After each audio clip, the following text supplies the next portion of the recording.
नमस्कार friends, welcome to my YouTube channel MD coaching. सबसे पहले तो मैं आप लोगों से माफ़ी मांगना चाहती हूँ कि इतने टाइम से मैंने कोई एपिसोड नहीं बनाया, क्योंकि मैं थोड़ा बिजी थी, बहुत सारे काम थे, मेरी बहन की शादी थी और सब चीज़ें थी, तो इसलिए मैं आप लोगों के लिए ये बना नहीं पाई।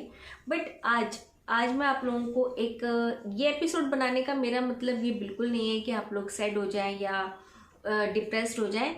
इनफैक्ट अगर आपने मेरी बात ध्यान से सुन ली तो आज आपकी लाइफ का ये वीडियो टर्निंग पॉइंट हो सकता है, आपकी ज़िंदगी बदल सकती है।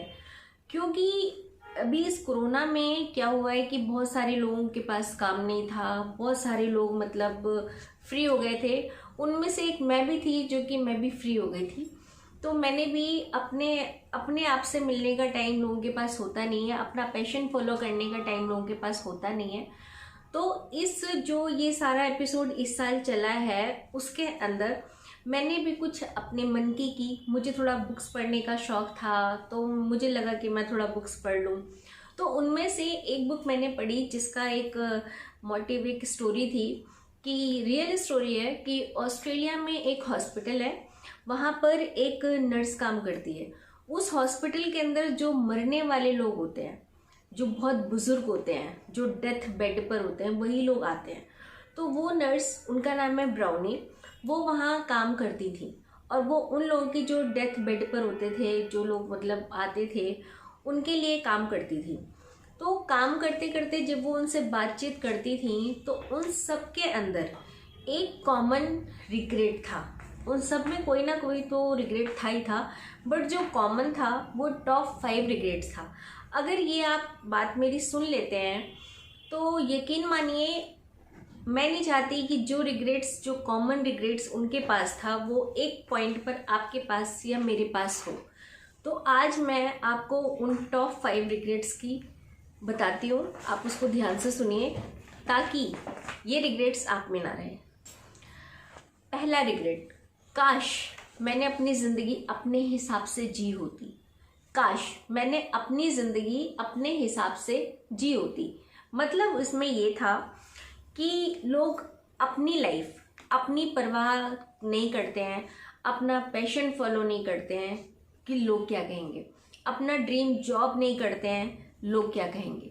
और आज जब वो लोग डेथ बेड पर हैं, जिन लोगों की परवाह में उन लोगों ने अपनी पूरी ज़िंदगी सेक्रीफाइस करके निकाल दी, अपनी परवाह नहीं की, अपना पैशन फॉलो नहीं किया, अपनी ड्रीम जॉब छोड़ दी सिर्फ इसलिए कि लोग क्या कहेंगे। आज वही लोग जो डेथ बेड पर हैं, उनमें से कोई लोग नहीं आए उनके पास उन्हें पूछने कि आप कैसे हैं, जिनकी परवाह में उन्होंने अपनी मर्जी से अपनी ज़िंदगी को नहीं जिया। तो आज वो लोग मतलब उनमें से कोई नहीं आया पूछने कि भाई आप कैसे हो। और ये वही लोग थे जिनके लिए उनमें से बहुत सारे लोगों ने अपना ड्रीम प्रोजेक्ट छोड़ दिया, मतलब अपने हिसाब से अपनी ज़िंदगी नहीं जी। कुछ लोगों ने अपने लाइफ जिसको वो पसंद करते थे उसके साथ शादी नहीं की होगी, सिर्फ ये सोच के कि लोग क्या कहेंगे। कुछ लोगों ने अपना पैशन फॉलो नहीं किया, ये सोच के कि लोग क्या कहेंगे। कुछ लोगों ने अपना जो वो काम करना चाहते थे वो नहीं किया, सिर्फ ये सोच के कि लोग क्या कहेंगे। और उनमें से आज जब वो डेथ बेड पर है तो कोई नहीं आया कि आप कैसे हैं ये पूछने के लिए।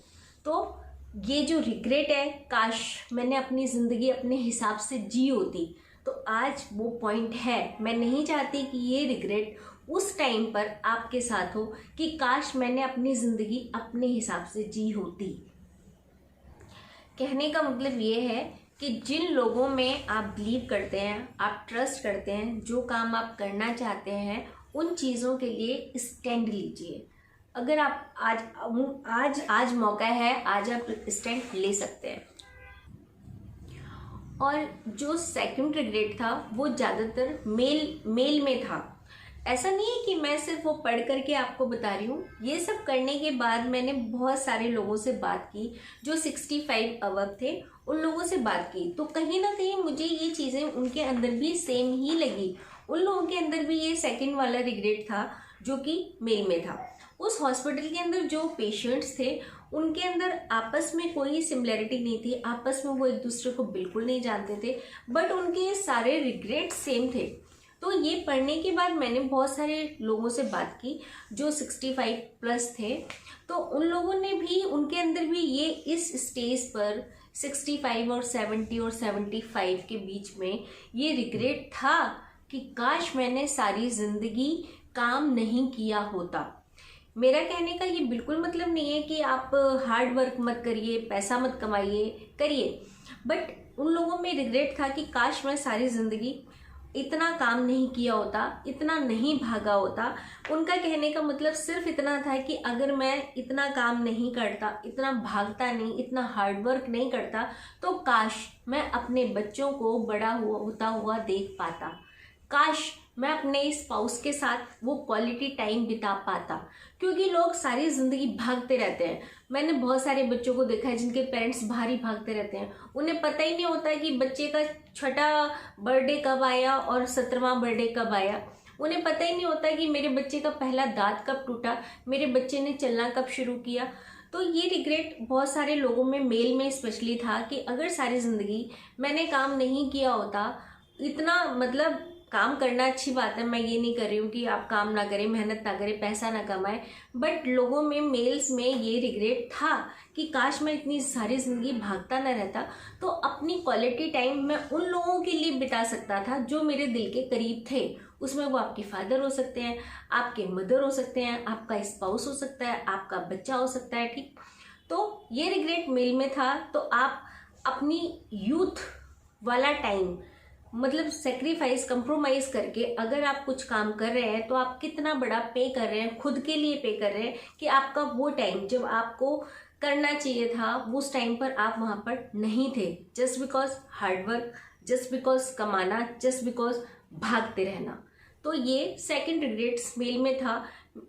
तो आप थर्ड रिग्रेट था, काश मैं अपनी फीलिंग बता सकता।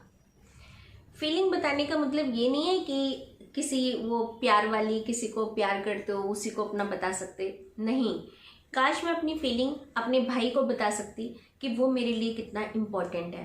काश मैं अपनी फीलिंग अपने फादर को बता सकती कि वो मेरे लिए कितना मायने रखते हैं। काश मैं ये फीलिंग अपने कज़न को बता सकती कि उसने मुझे कितना तंग किया है। तो ये रिग्रेट था लोगों में कि काश मैंने अगर ऐसा किया होता तो शायद। अभी मैं आपको एक रियल थॉट बताती हूँ कि मेरी मॉम का डेथ होने वाला था, उससे 10 दिन पहले मेरे दिमाग में एक बात आई थी। क्योंकि मेरी मम्मा बीमार नहीं थी, लेकिन मेरे मन में बात आई थी कि मैं उनके साथ जा कर के 2-4 दिन 5 दिन रहूं। लेकिन वो फीलिंग आई और चली गई। 2-3 दिन मुझे परेशान करती रही कि मेरे को मम्मी के पास जाके रहना चाहिए, बट मैं काम में जनरली इतना बिजी रहती हूँ कि मेरे को टाइम मिला ही नहीं, और वो एक सोच बन के रह गई। और 10 दिन के बाद मुझे सडन कॉल आया कि मम्मा का डेथ हो गया। तो वो जो एक रिग्रेट है वो आज भी मेरे मन में है कि काश मैंने उस टाइम अपने दिल की सुन ली होती, काश मैंने अपनी मम्मा को जाके बोला होता कि मम्मा आई लव यू।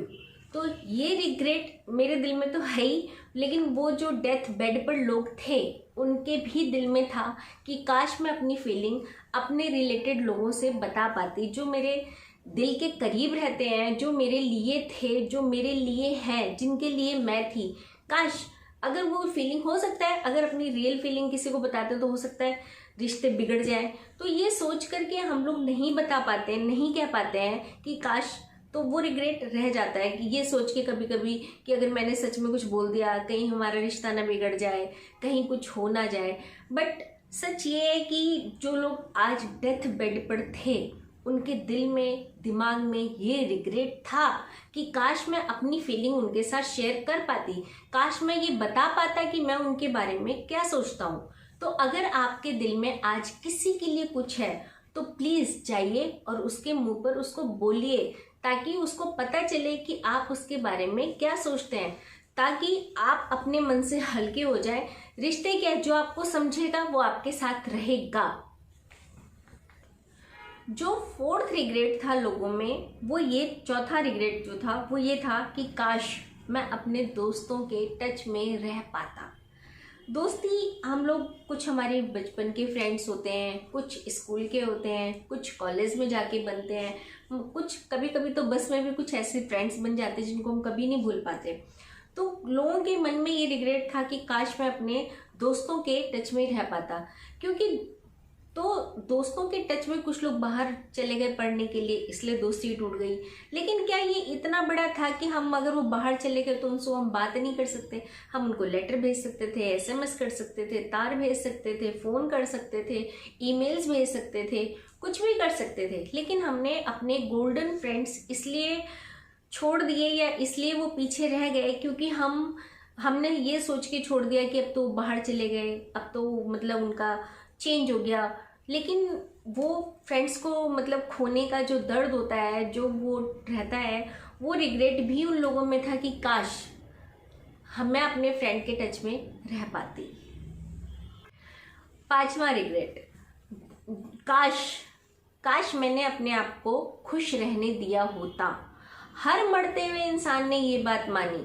उसको पता था कि उसकी खुशी किस काम में है, लेकिन उसने खुद को वो काम नहीं करने दिया।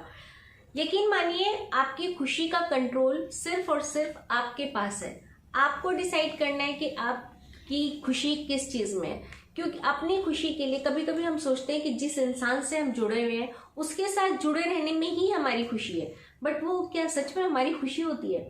तो हर इंसान ने इस बात को माना था वहां पर कि मैंने सारी जिंदगी अपनी खुशी के लिए कोई काम नहीं किया। तो अपनी खुशी को मुझे पता था, मतलब उन लोगों को पता था कि मेरी खुशी किस काम को करने में है, लेकिन मैंने वो काम नहीं किया। तो आपकी खुशी का जो कंट्रोल है वो सिर्फ आपके हाथ में है। वहां पर जो लोग मर रहे थे, चलो मैं आपसे पूछती हूँ कि आपने क्या कभी भी किसी भी मरते हुए आदमी के मुंह से ये सुना है कि काश मैं एक ज्वेलरी और बना लूं, काश मैं एक चेन और बना लूं, या किसी ने भी ये कहा कि मैं एक बंगला और बना लूं, एक प्लॉट और बना लूं? नहीं। किसी ने भी, मैंने तो नहीं सुना, आपने भी नहीं सुना होगा कि किसी भी मरते हुए इंसान ने ये कहा हो कि मैं एक प्रॉपर्टी और खरीद लूं मरते मरते। नहीं, क्योंकि उसमें उनकी खुशी होती ही नहीं। ये मेटेलिक चीज़ों में मतलब वो खुशी नहीं होती है उनको। अपने मन, हो सकता है आपको गोलगप्पे खाने में खुशी मिलती हो, लेकिन आपने कभी गोलगप्पे खाए ही ना हो। किस लिए? अरे दूसरा देखेगा तो क्या कहेगा, या व्हाट एवर, कुछ भी हो सकता है। मैं जनरल बात कर रही हूँ, मैं एक आदमी, स्पेशल इंसान की बात नहीं कर रही हूँ। तो आपकी खुशी का कंट्रोल सिर्फ और सिर्फ आपके हाथ में है। आप अपने आप को खुश रखने के लिए काम करिए, ना कि दूसरों को करने के लिए। तो ये रिग्रेट्स लाइफ के हुए, मैं नहीं चाहती कि ये एक मौके पर, एक एज के बाद आपको रिग्रेट हो कि आपने अपनी ज़िंदगी में अपने लिए कुछ नहीं किया। तो आप मेरे इस चैनल को, अगर आपको पसंद आए तो आप इस वीडियो को शेयर कीजिए, लाइक कीजिए, कमेंट कीजिए, और मैं अपने अगले एपिसोड का मैं एक और वीडियो बनाऊंगी, उसका वेट कीजिए। धन्यवाद।